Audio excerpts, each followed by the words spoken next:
Hello, welcome to Citizens Forum.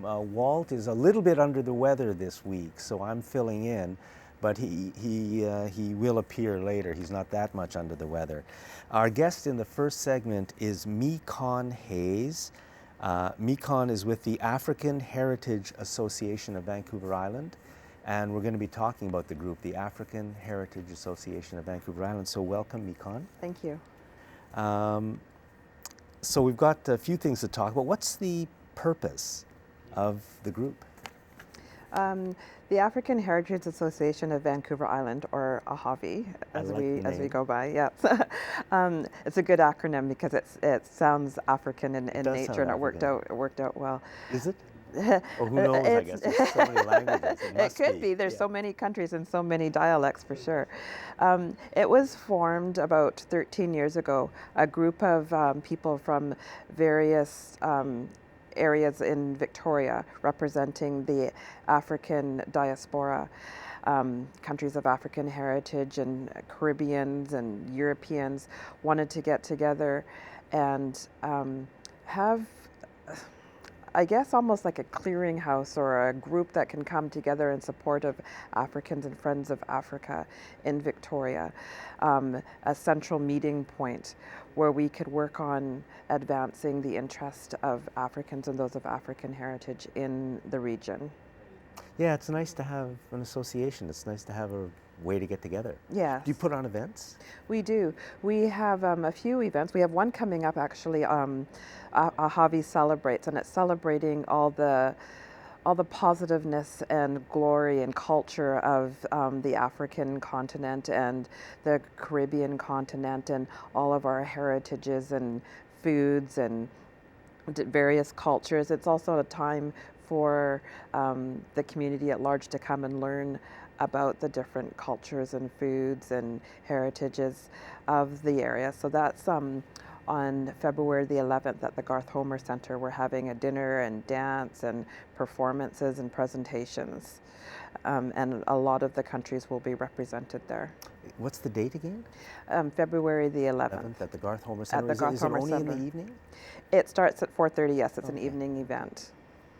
Sounds great. So you mentioned that when we were talking before, that one of the goals of the group, the African Heritage Association, is bringing people together. Most definitely. Yeah.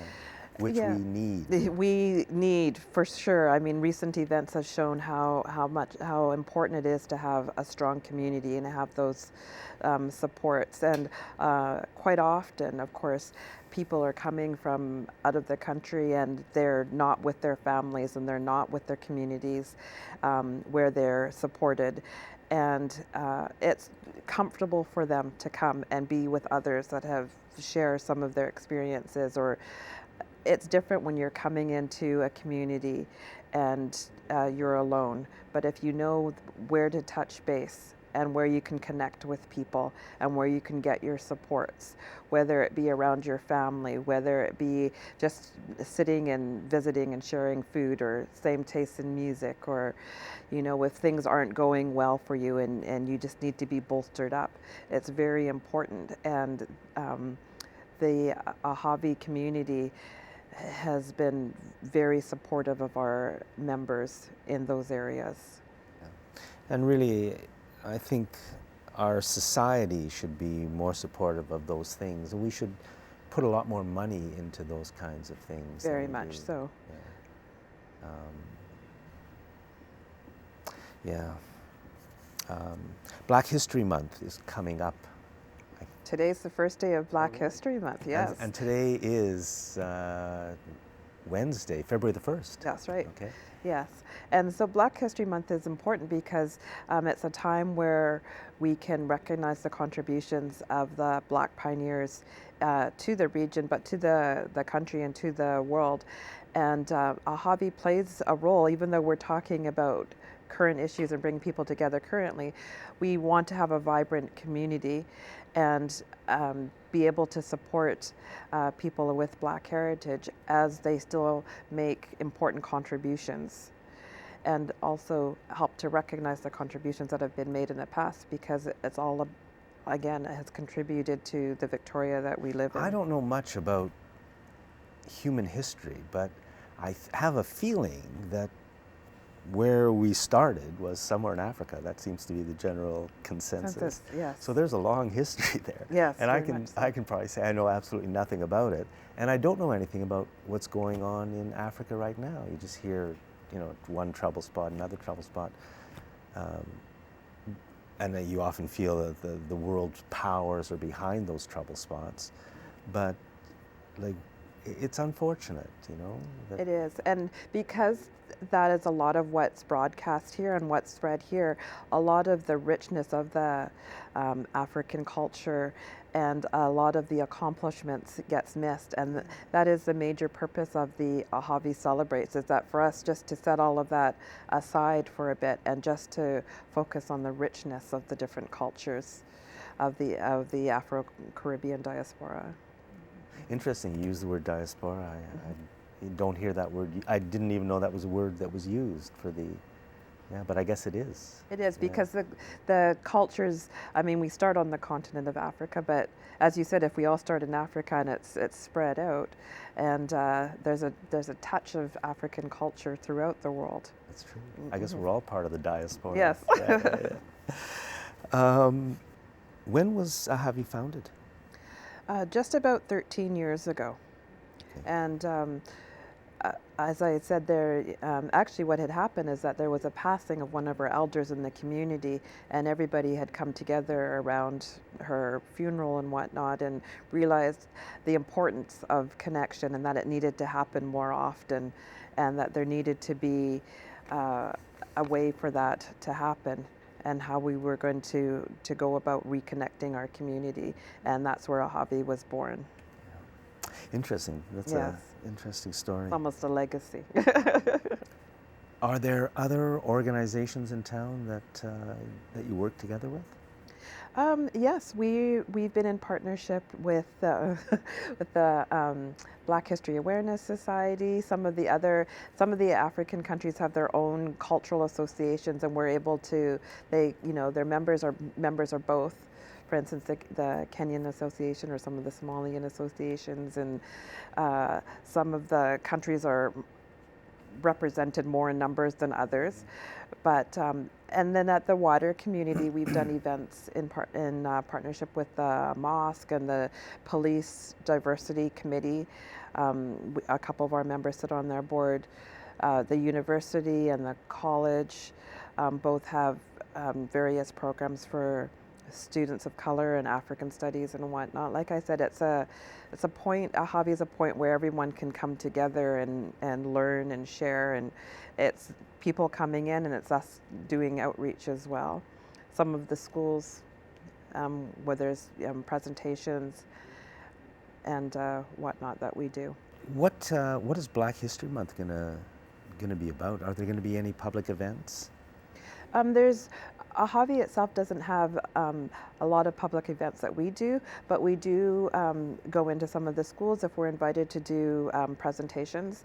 And so it's a good opportunity for us to talk about British Columbia's Black history, and then incorporate some of the African cultures as well. So some of the school presentations are really quite fun and quite diverse.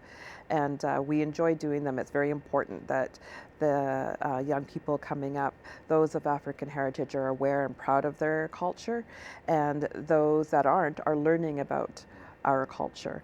The more learning and sharing that we can do about various cultures, obviously, the better. And the stronger community I would like we to have learn it with. something about African history or Black history. Because I know nothing. And what I would be interested in really is going back in time and just seeing how people lived 1,000, 2,000, 10,000, I guess, years ago. Well, the first Black pioneers in British Columbia landed actually in Saanich and Salt Spring Island between 1858 and 1864 at the invitation of Sir James Douglas. They came up on the Commodore from San Francisco. And the intention was to populate the region because we are under threat of annexation by the United States, and the blacks in California were becoming discontent because they were being threatened by slavery becoming legal there, and of course the unfairness of some of the systems. For instance, blacks weren't allowed to testify against whites or sit on white juries or sit on juries even in court systems. So they're becoming a little bit worried about what their futures were there. So an invitation to come up here was quite intriguing for them. And so we have a solid history here with the Black Interesting pioneers. story. Yes. And it makes today's goings on seem a bit less crazy. Yes, yes. Yeah. Mekon, thank you very much. Thank you for having me.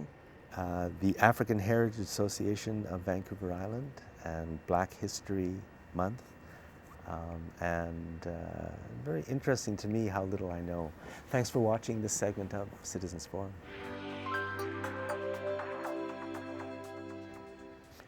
Welcome to segment 2 of Citizens Forum, and I want to thank Jack for helping out doing the first interview today.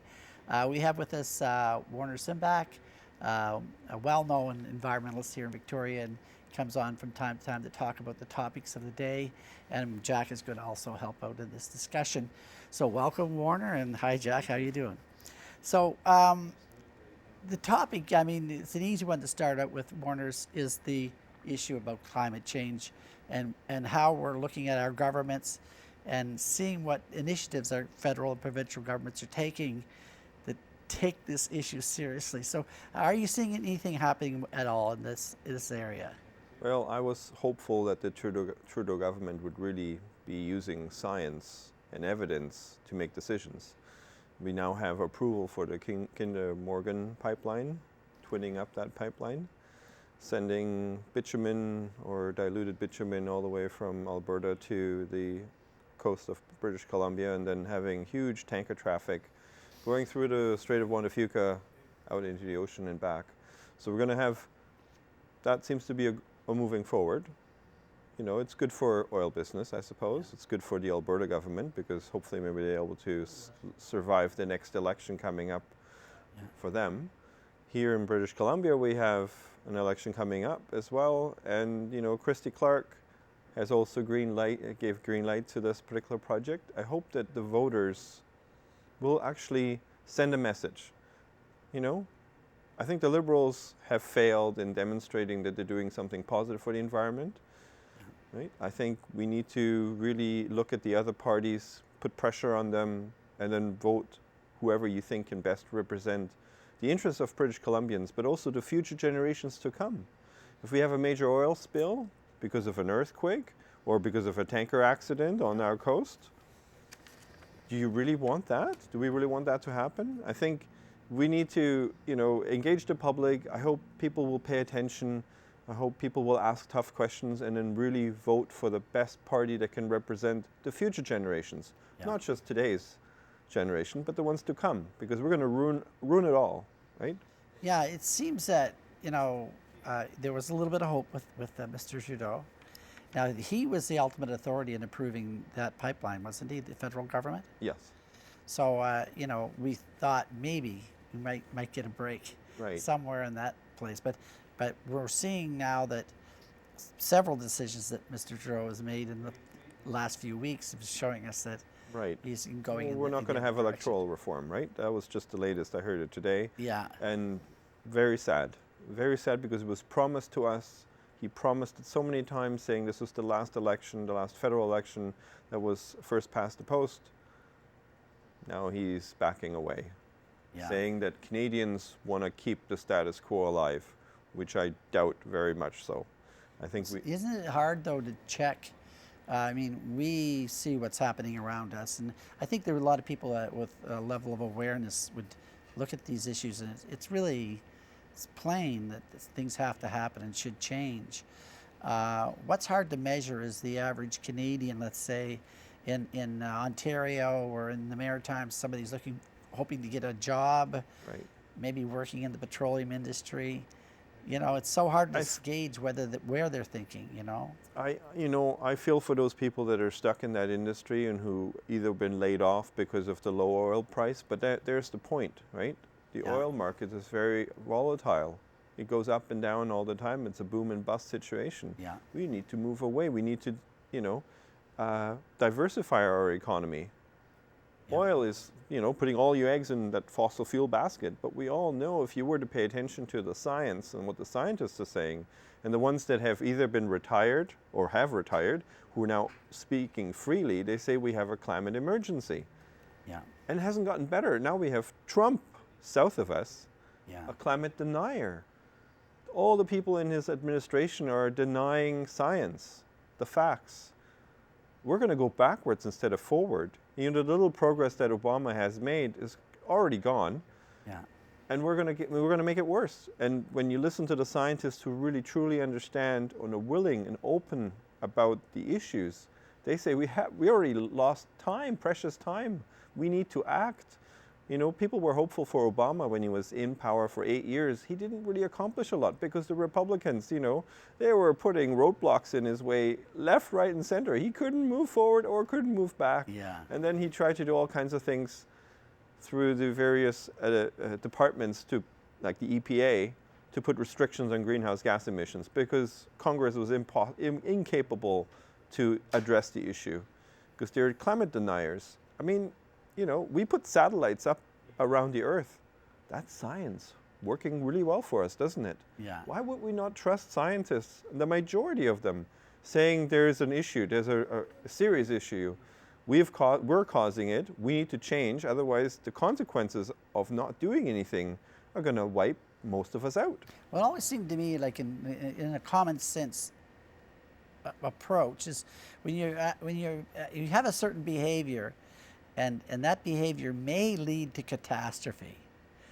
Even if you were, say, for instance, thinking, well, maybe human activity is not the primary driver of climate change. But you would always have to say, okay, there's a chance that some part of it, our behavior, and it seems to me that no matter what you thought about the environment or anything, you'd say, well, gee, maybe there's a chance we could have a full collapse of our ecosystem and a collapse of our civilization. That seems to be enough of a reason to say, okay, let's do something different. What's the downside of saving energy? What's the downside of not polluting the environment? I totally agree with you. So many people die every year because of air pollution in big cities. Wouldn't it be nice to have clean air? Yeah. Wouldn't it be nice to have clean water? Yeah. Moving forward into into the future, why are we ruining everything? Why do we have to cut down every last big tree? And now in California, hundreds of millions of trees have died because of the drought they've had, and nobody talks about it. Imagine those fires coming up. Now they're having a really wet winter, which is good for them, filling up the reservoirs. But what happens when the next drought comes and all these dead trees are everywhere? This is just going to light on fire. And it seems like in California they're having massive flooding and there's so much other destruction going on because too much water. So it's the extremes, right? And that's what science has already said, that we're going to see more weather extremes. Weather is always pretty unpredictable from day to day, but the climate in general is becoming more unpredictable. Yeah. And for farmers to be able to successfully put crops in the ground, they need predictability in the climate. If you don't have that, you'll have failed crops, failed yields. Farmers going to go bankrupt, but also people are going to go starving. There's always a possibility of you have a long drought, a 10-year drought or a 15-year drought, which back in history has happened many a time. So we're just playing this little game of hoping that everything works out. Now, you'd mentioned that there's been these satellite pictures now that they're using a lot, especially looking at ice. And what are they finding with that? Well, here was something really surprising. We know that the Arctic has been losing ice steadily. And it's been pretty gradual, but every year a little bit smaller, pretty much on average, going down, down, down, down. That's the ice coverage. But the ice volume, the thickness of ice, has shrunk even much faster than that. It kind of makes sense, nobody measures the thickness of it, but now they can. They have the data, they've been measuring the thickness, so now we know how much volume of ice there is, and it's been rapidly shrinking. And now this winter in particular, we had 20 degrees Celsius warmer conditions in the Arctic than normal. The ice was melting. In fact, it was melting much longer than it ever has in the past. And now the prediction is, or the expectation is, that it will be ice-free. We'll have an ice-free Arctic this summer or the following summer. Once that happens, basically that's a tipping point. That's like, you pushed so hard, and suddenly the whole thing will just fall over. And that's what we're going to have. So what happens when you become ice free? What's the trouble is the Arctic is our air conditioning unit of the globe. If you ever driven in a hot summer day, say in Arizona, or if you have gone to the Okanagan and you had your windows all up and you had AC on, everything was fine. It was great. You enjoyed it. Imagine you didn't have AC anymore and you couldn't roll down those windows. It's going to get really hot real fast, very uncomfortable, right? And that's what we're faced with. We're wrecking our AC unit, our air conditioning unit, of the climate of our entire globe. There's no repair person to call, right? Now, like, is it? I think ice and snow reflect light back into the atmosphere, or right. up into the higher atmosphere. Yeah, there's a bunch of things going on. So the Arctic in the wintertime, it freezes over, and also snow falls up there. Not very much, but there is snow-covered ice. When spring and summer rolls around, well, that's just a gigantic piece of white paper, basically, if you want to look at that. Yeah. It reflects light really well, Yeah. right? And that's exactly what happens. In the summertime, a lot of radiation from the sun gets reflected back into space. It slows down the melting, or slows down the heating up of the Arctic Ocean by melting, by reflecting light. But if you have that ice gone, it'll heat up the ocean. Yeah. And that means that it'll be a warm ocean, and then it'll melt, and it'll freeze over smaller amount every year until there's no more ice at all. We've had, in the prehistoric history of Earth, no ice in the Arctic. Well, but that has never been the case with humans on Earth. We have never lived on this planet without ice in the Arctic. We're going to experience that, first time ever. Yeah. And because it's happening so quickly, chances are it's going to ruin so many climate systems that we're familiar with and used to. Weather systems, meaning, in the summertime it's warm, or in the spring it rains, and in the winter there's snow and ice. Well, that may go all away. It may become haywire, meaning that we can't grow grains anymore on the continent because it gets too warm. Yeah. So, and also with that type of heat, there's more evaporation off the soils too. Right. Which just adds to the problems. So, I mean, we have these things happening. And the peculiar thing is, for me, is that, we've always, humans, we're still here on the planet because no matter what we thought of things, we had the common sense. When the big animal was chasing after us, we ran away fast because we knew that wasn't going to work out for us. But we seem to have lost that basic survival instinct. We just simply think, and now I'm editorializing and giving my opinion, but it's almost like the public relations people of the world can write and pretend that we're not going to have a problem, and somehow they themselves believe their own PR, that they don't really understand that it doesn't matter how you spend this is going to happen. Nobody wants to change. That's the problem. Yeah. We live comfortably. We're all fat and happy, right? In the Western world. Not in the third world, but we don't really care about those people. They're brown, right? We care about white people more than we do about other minority groups, right? Just look at what Trump's been doing. Now we're banning Muslims coming into the country.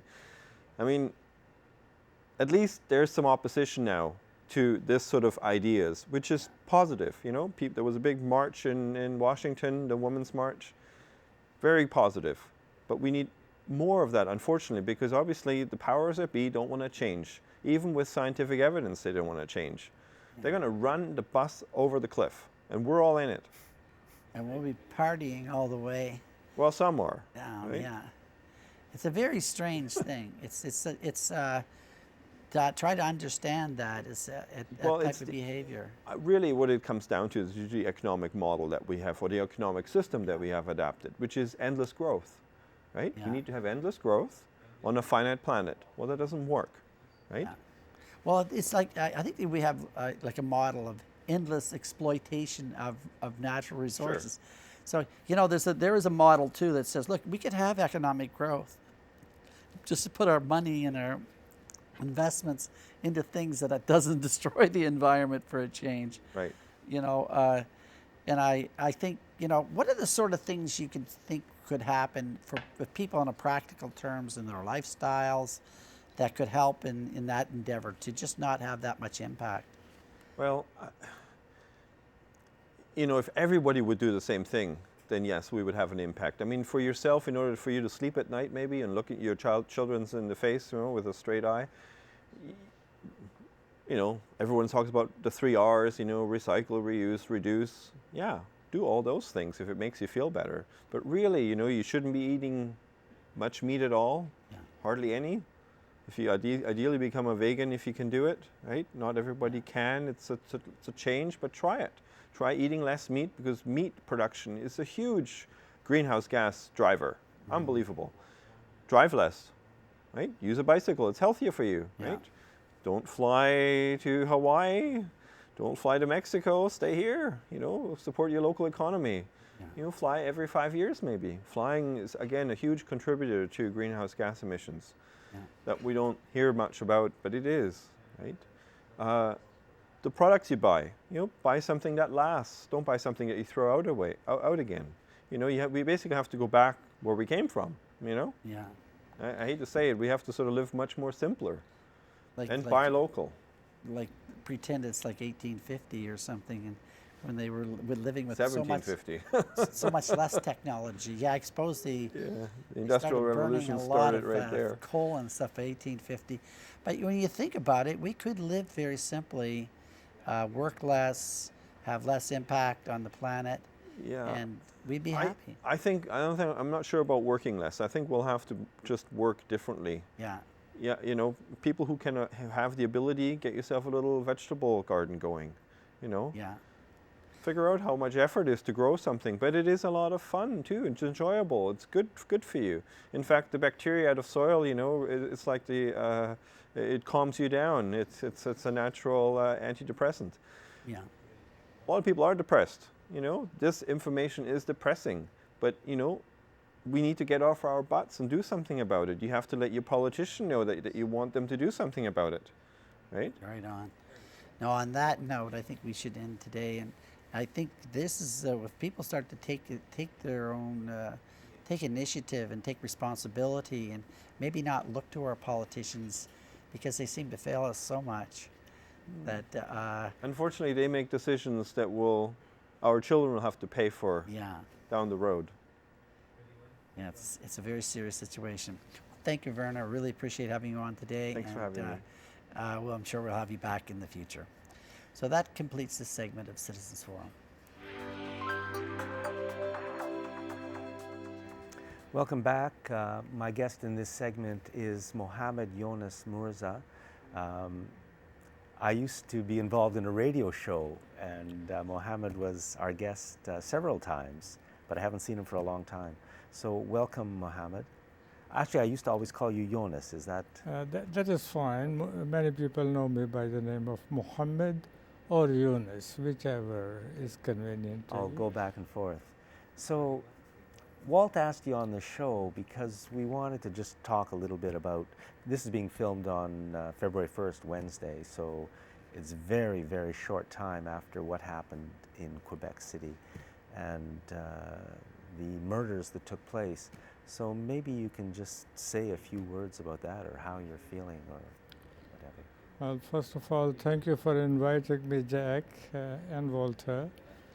And I would start with offering my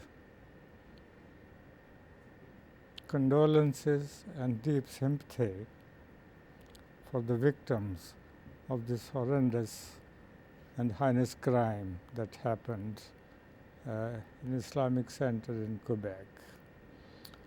I pray and hope that the families of the victims can deal with this crisis with patience, with mercy, with kindness, and with understanding, with the help of God. I would also like to thank the mayor and the council of City of Victoria for holding a vigil on this for this occasion, and several people who showed up at the vigil to offer their condolences, sympathies, and support for the victims of this horrendous crime. Having said that, I think what we need to do as concerned, caring citizens, not stop at just offering our condolences. We have to go beyond. We have to take positive steps to design positive actions to bring peace, harmony, compassion, care, and respect for one and all in our communities that we live in the country we chose to live in, and in the universe that we happen to be in. Unless and until we work for that environment of peace, harmony, understanding, without violence, without aggression, unless we work for this, to create that universe, we'll have many more and perhaps more hideous, more terrific events like what happened in Quebec. Well, it seems like right now that seems to be the direction the whole world is going in. My own feeling is that the negativity and anger is being fueled by very powerful forces in our society, and I include the media in that. There's been so much anger directed at Muslim Canadians for no reason whatsoever, in my way of looking at things. I mean, to me, I think, I really think it's just been a staged event since 9/11, which was one big event. We don't even know who was behind that. My own feeling is the United States government was complicit, but look who was blamed and involved and maybe did it. Look who was blamed and look who's paid the price. I don't know what you think of any of that. I fully agree with you, Jack. I think these events, they have a long, long history behind them that leads to them.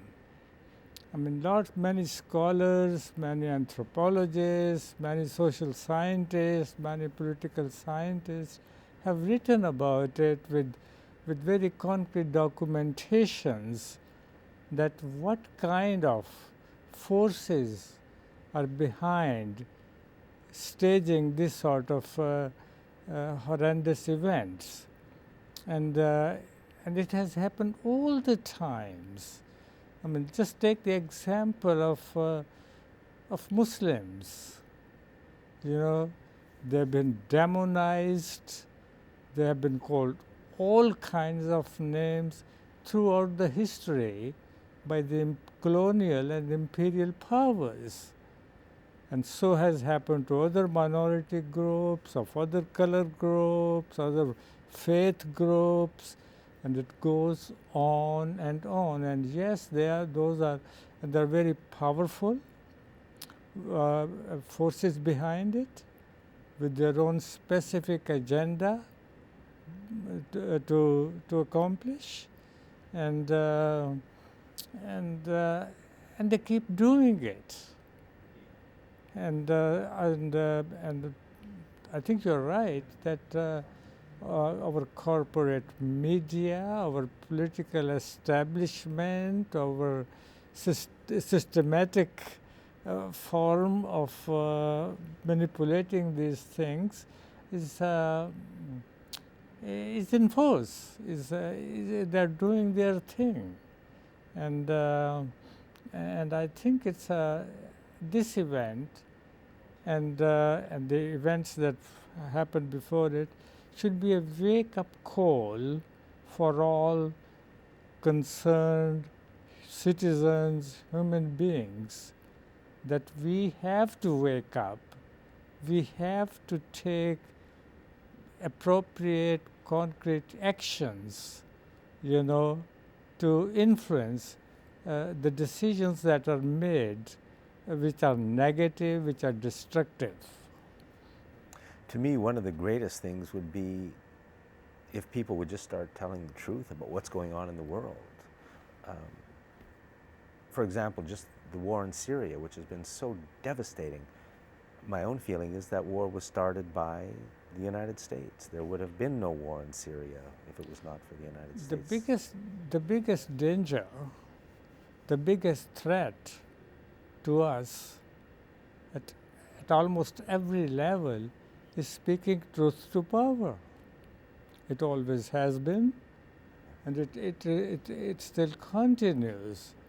I think we need to revisit, 1984 of George Orwell, to see what is happening historically and is continuing, and how it is being implemented in the time and place that we live. And when I blame the United States, I in no way fault the people of the United States, because they have no more control over what their rulers do than we have over what our rulers do. They're just the people who live there and have to. Absolutely, they're doing what their agenda is, what their interests are. Yeah. It is up to us, the people, who have to realize what our real democratic rights are and implement them, and literally force, our people in power to implement our agenda, Yes. people's agenda. Yes. We have to realize that we are the real power. Collectively, the people who are the real power in a democracy, and we have to make sure that our democratic rights, to speak up, to tell the truth, to do it with honesty, integrity, for the good of all, with equity, justice for everybody, and we have to do it. And the encouraging part is that more and more people are doing it, are awakening to up. United States is a good example. People by millions are getting out and talking against what the people in power are doing, and I think that is one lesson we have to learn from events like this tragedy in Quebec, is that our activism is not an event. This is not something we can do once, and we have done our part. No, we have to maintain a sustained effort. I totally agree. We need somehow to create an organization within Canada and other countries as well that functions to bring us more democracy, which is one word you used in there that I really agree with. Just what do people want? Instead of being ruled by these, well, I think by the corporations, but it's got to be about us. That's right. We have the practice has really hollowed democracy of any meaning or any significance. And on that note, Jonas, we're going to have to stop on the note of democracy. but let's talk about it again because I think it's fundamentally important. Thank you very much for watching this segment of Citizens Forum, and we should all do our best to make sure that the country is going in better directions for all of us. Thanks for watching. Welcome back to Citizens Forum. I'd like to thank all the fantastic volunteers and the Shaw staff for helping us do this show. It's something that a community, I think, really can appreciate when we're here trying to dig into the truth a little bit on matters that are happening here and around the world. So we're going to do the Walt and Jack segment today, and welcome Jack for this last segment. And there's so many things to choose from that, that we can talk about, but I think today, this afternoon, I heard in the news that Mr. Trudeau has and the Liberal Party have now canned the whole idea of electoral reform. So what do you think spurned that, Jack? Do you think there was something happened that they decided they should say we're not going to have electoral reform, and they announced it right now, which appeared to be quite early on? They didn't allow this debate to last very long. A couple of months they talked about it and they were thinking of it, and now they're Well, done. I think the fix was in from day one. There was never, this is my opinion, am I right? I don't know. Yeah. I think there was never an intention to bring in proportional representation. Yeah. It was phony from the beginning. The NDP said they were going to bring in PR. Now, would they have? Who knows? So the Liberals had to say it because a lot of people, I don't think they would have got elected if the NDP was promising it and the Liberals weren't. So they had to. But there was never an intention to bring it in. And it has nothing to do with the Liberals, and it has nothing to do with Trudeau. Proportional representation is more democratic. It will actually give us, the poor, pathetic citizens, they don't even call us citizens anymore, they've turned us now into taxpayers, but we are citizens. The citizens who live here have more power with proportional representation. It's not the be-all and end-all, but it's a big step. And therefore, the people who run this country, and that's not Trudeau, that's the corporations who run Trudeau, why should they want more democracy when right now they run the whole show? To have more democracy gives us some power. They don't want that. Yes, So it was a fraud from day one, but it's not over yet because Trudeau is a puppet. He's nothing more than a corporate puppet. But it's Parliament that really still has the power.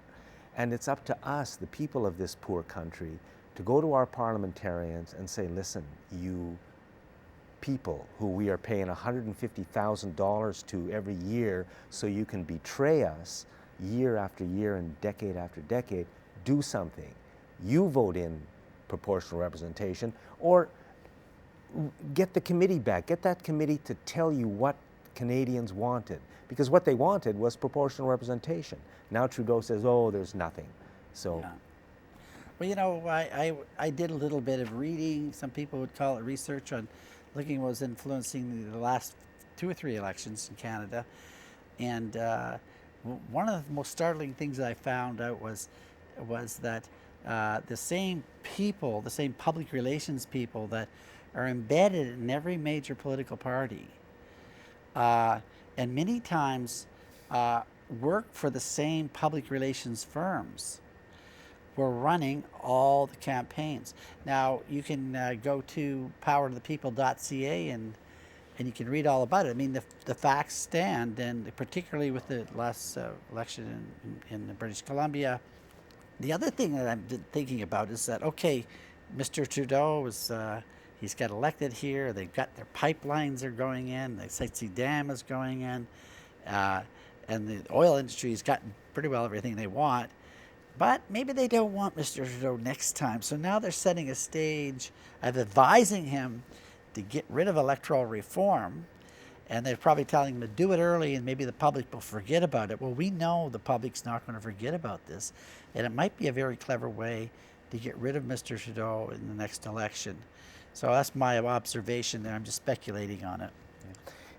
In the last federal election, I think the chief strategist working with Tom Mulcair for the NDP also worked for Hill and Knowlton. Yeah. Right? I don't remember the guy's name. Do you remember his name? I'll think of it in a second. And the co-chair of the Liberal campaign also worked for Hill and Knowlton. And Hill and Knowlton is one of these public relations firms that's between the corporations who they work for and the political parties, and the messages go back and forth. So when you have somebody, two people from the same public relation, these powerful worldwide, I mean, they run the world for the corporations, and one of them is right next to Tom Mulcair, and one of them is right next to Justin Trudeau, and I'm sure several of them were right next to Stephen Harper. Well, yeah. And these are the things that really show what's what in the country, but that never gets mentioned. They pretend, the media pretends, that we've got a fair election going on. Yeah. You know, but no, we don't. They choose who's going to win, and whoever wins is working with them, and that's where we're at. It's so much unknown, Jack. You know, even when we work at it, trying to find out what are the facts here. I mean, the case in Quebec City, you know, very tragic and traumatic event for the country. And when you try to dig underneath that first layer and try to see what may have been going on, there's not very much there. There's not that much written about the background. And that's what troubles me so much, is that we really don't know what the heck's going on most of the time. And therefore, how could we knowledgeably discuss issues in a way that let's say we've developed our own opinions based upon many sources of information. We're not really participating as full citizens, because the information that we need to make these decisions just aren't there for us. So, and I think also, as we look more at the influence of public relations firms, that it's not just an election campaign in which they are heavily involved. They are heavily involved in framing the issues 24/7, 365 days a year. We're hearing what the corporate, view that they want to send out to the public. It's inevitable because, let's face it, they own the media. And corporations have their people throughout the political parties Yeah. manipulating all the ministries, and the political people move into the corporations when they. It's a democratic mess in Canada. We've got to fix it up. That to me is the issue number one. We've got to focus on the people of Canada regaining control of our governments. And two ways to do that. One is PR. It is more democratic.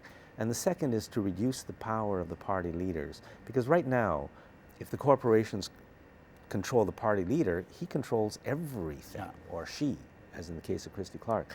If we can break that power and give the people we elect some more power and make sure they have to do what we want, it could well, be it's so huge. strange. I mean, the NDP threw out Tom Mulcair, and he has 2 years to. Yeah, he decides, I'll go in 2 years. That's the power these people have. You can't get rid of them. And nobody dares stand against them, because Yeah. they can end your political career tomorrow. Yeah, nobody wants to stand up against the leader, and which is, again, the leader needs criticism. The party cannot be vibrant. No society can be vibrant without diversity and opinions, and always things are always shifting in the real world, and we always have to. I think we have to be ready to respond. You can't give somebody the power of a dictator, which is what our party leaders have, Yeah. and then expect that democracy is going to come out of that. And democracy is important. We never think about it because it's a word that never gets mentioned, but it is important, and it's destroying us. Yeah. Not having it, and we see it all around us. The homeless and high house prices are two more examples Yeah. of the price we're paying for no longer having any control of our country.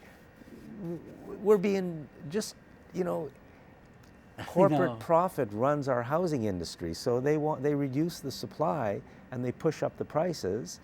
They're happy, we pay the price. Yeah, like with Dockside Green, now that they're going to be developing more housing here in Victoria, why hasn't this been built years ago? Here's something that was in the Times columnist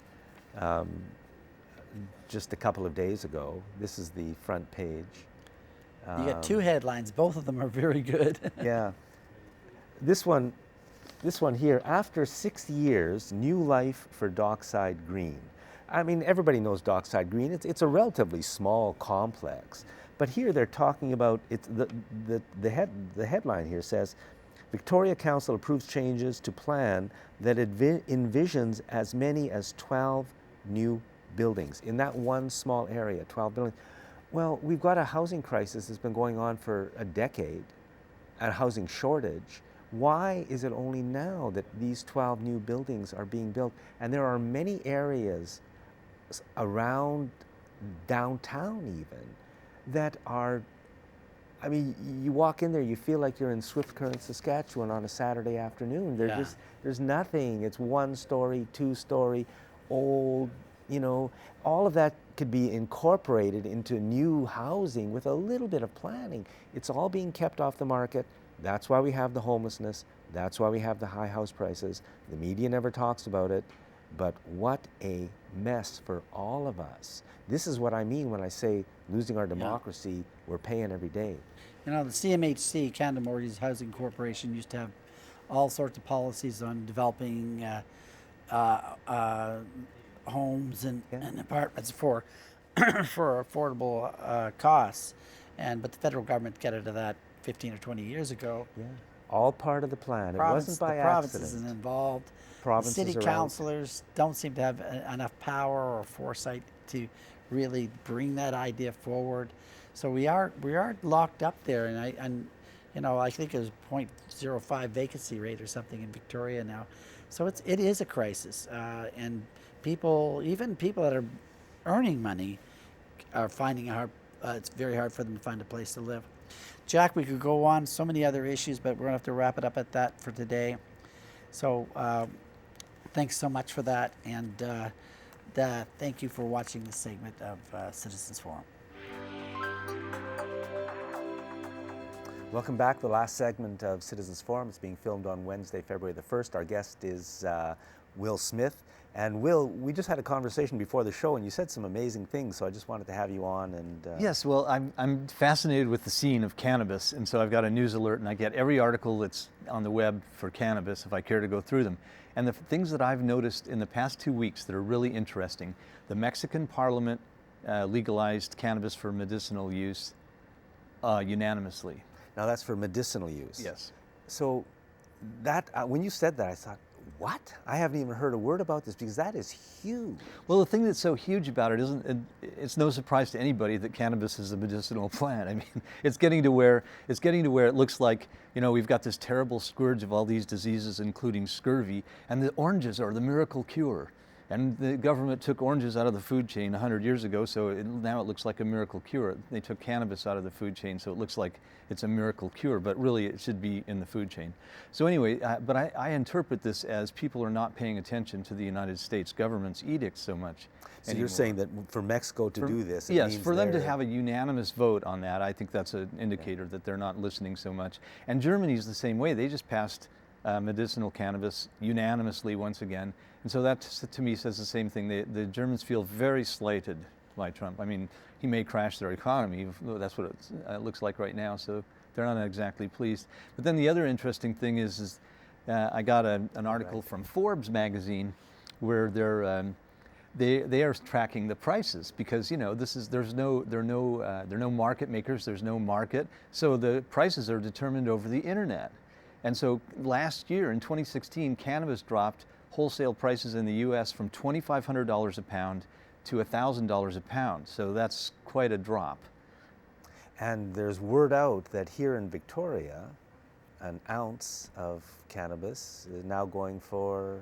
You can find it for less than $100 now in the dispensaries, which is a big drop in price. Yeah, that's a big drop in price. And you also said there was news from the states down in the United States that have legalized cannabis about tax revenues.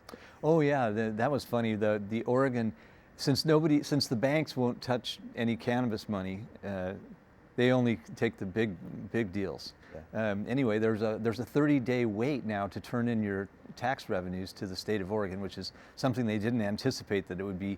They would be having trouble collecting all the taxes from people who wanted to turn in their revenues. So it's So a you really mean there's so much interesting tax money coming into the state government that they and they have to carry it in cash because they can't get a bank account. So it's really kind of it's a funny situation. It's like you're watching people who are in several different movies at the same time, and that makes about that much sense. So it's fun to watch. Will, thank you very much. Thank you. And thanks for watching this week's Citizens Forum.